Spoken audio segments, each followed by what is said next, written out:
కాబట్టి లేదా ఒక వ్యవచారి అనుకుంటది, వ్యవచారులు అనుకుంటారు ఏమనుకుంటారు, నేను ఈ రోజుతో దీన్ని విడిచిపెట్టాలి, ఆ తర్వాత నేను క్షేమ మంచిగా బ్రతకాలి అనుకుంటారు.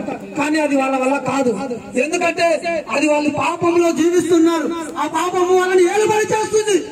ఆ పాపము ఎప్పుడైతే వాళ్ళని వేలుబడి చేస్తుందో అది అంతవరకు వాళ్ళు దాన్ని వదిలిపెట్టలేదు. ఆ పాపం నుండి విడిచిపెట్టాలంటే నువ్వు ప్రభు అయిన క్రీస్తు దగ్గరికి నువ్వు రా. ఈ క్షణంలో నీవు వస్తే ఈ క్షణమే దేవుడు నిన్ను క్షమించి ఆ పాపం నుండి నీకు విముక్తి ఇవ్వడానికి ఆయన మాత్రమే సమర్థుడు.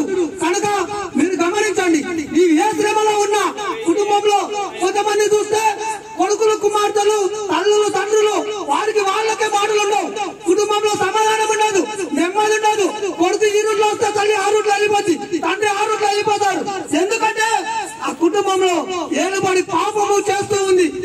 మనుషులు కాదు ఏలుబడి చేసేది, పాపము ఏలుబడి చేస్తూ ఉంది. కనుక ఆ పాపము ద్వారా నీ కుటుంబంలో నెమ్మది లేదు, నీ కుటుంబంలో సమాధానం లేదు.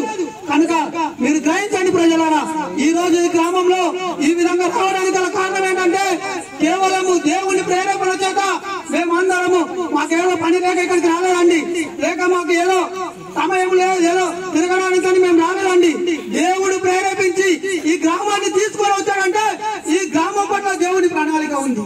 కనుక మీరు గ్రహించండి, ఈ పాపములు మనం చనిపోయిన తర్వాత మోక్షానికి వెళ్ళాలని ప్రతి ఒక్కరికి ఉంటుంది.